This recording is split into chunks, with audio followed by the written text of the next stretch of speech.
सबसे पहले तो मैं आप सब लोगों को बताना चाहूँगा कि इसमें कोई भी मेरा निजी पक्ष नहीं है, क्योंकि जो परसों की घटना है उस पे मैं अपने चुनाव ड्यूटी में एरिया मजिस्ट्रेट की ड्यूटी कर रहा था।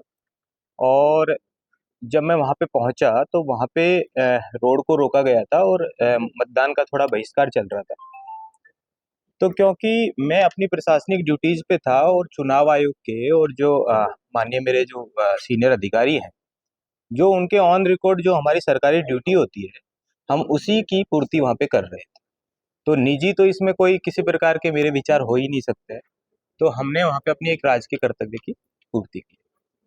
अ, सर एक सवाल ये उठा है कि जिस वक़्त घटनाक्रम हुआ, हम्म, क्योंकि आप ऑन ड्यूटी थे जी। और जो थप्पड़ मारा ये कतई न्यायोचित नहीं माना जाता। इमीडिएटली उसको अरेस्ट क्यों नहीं किया गया? हाँ, इमीडिएट जो अरेस्ट करने की जो एक प्रक्रिया रहती है, क्योंकि आपने देखा होगा कि नरेश जी इसमें खुद एक वो चुनाव लड़ रहे थे वहीं से। तो एक ये एक सामान्य प्रशासनिक एक व्यवस्था है कि अगर कोई चुनाव लड़ रहा है तो उसमें एक उनकी कोशिश रहती है कि वो अपना जो पूरा जो पोल का जो टाइम है उसको वो अच्छे से यूटिलाइज करें और अपना उनको एक फेयर चांस मिले।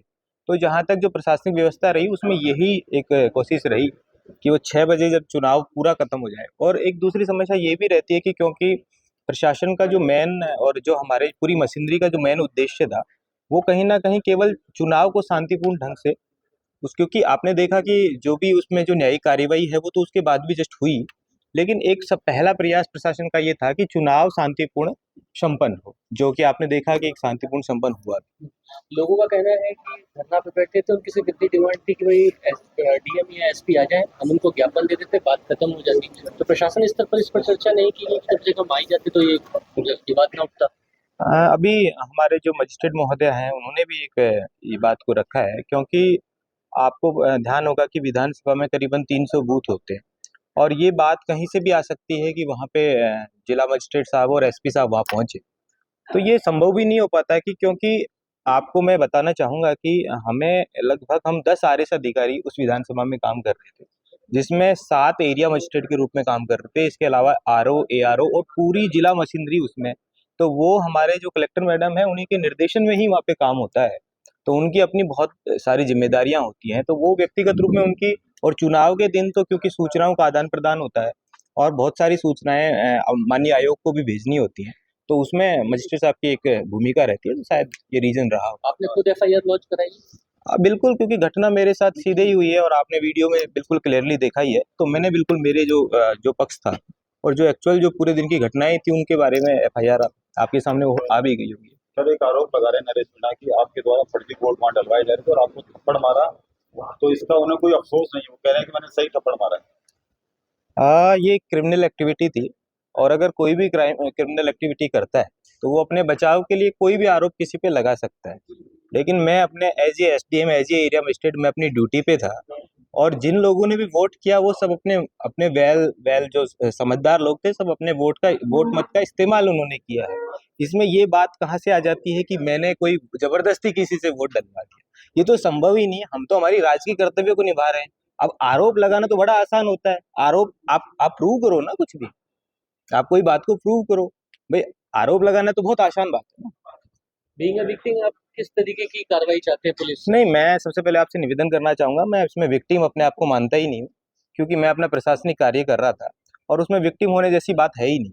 जो भी वो एक आपराधिक गतिविधि हुई वो केवल आप उसको केवल मेरे साथ हुई ऐसा नहीं है। मेरी जगह कोई भी एसडीएम या कोई भी वहां पे अधिकारी होता उसके साथ भी वो घटना हो सकती थी। तो इसमें विक्टिम वाली कोई बात है आप मांग करते हैं पुलिस से कि कड़ी कार्रवाई करे, किस तरह की कार्रवाई हो? नहीं। आप देख ही रहे हैं कि काफी अच्छी कार्रवाई हो रही है लगातार। उसको जो संबंधित है उसको गिरफ्तार भी कर लिया गया है और उसमें नियमानुसार कार्रवाई होगी। 100% कानून का तो यही रहता है कि भाई वो पूरी तरीके से उस पर कार्रवाई। मामला आपसे जुड़ा हुआ है, पूरा टोंक चल रहा है, पूरा देवरी चल रहा है, उनियारा चल रहा है, लोग प्रदर्शन कर रहे हैं, क्या कुछ अपील करना चाहेंगे उनको आप? मैं तो इस सौहार्द, क्योंकि अभी हमारे जो आपने सुना भी होगा कि जो अभी वो एक दिन की जो घटना थी उसके बाद अभी तक किसी प्रकार की कोई भी जो हिंसा की घटनाएं अभी नहीं हुई है और किसी भी प्रकार की ऐसी कोई बात नहीं है। जैसा आप बता रहे हैं कि पूरा टॉक एकदम शांतिपूर्ण तरीके से है और ये जो घटना भी जिन लोगों के द्वारा की गई थी वो ज्यादातर बाहरी लोग थे, जिनको गिरफ्तार भी कर लिया गया है पुलिस के द्वारा और उन पे नियमानुसार कार्रवाई भी की जा रही है। सर आप अमित जी, क्या बैठक में कुछ ऐसा भी हुआ है कि पेन डाउन हड़ताल खत्म नहीं किया जाए? कुछ लोगों ने विरोध भी दर्ज करवाया है।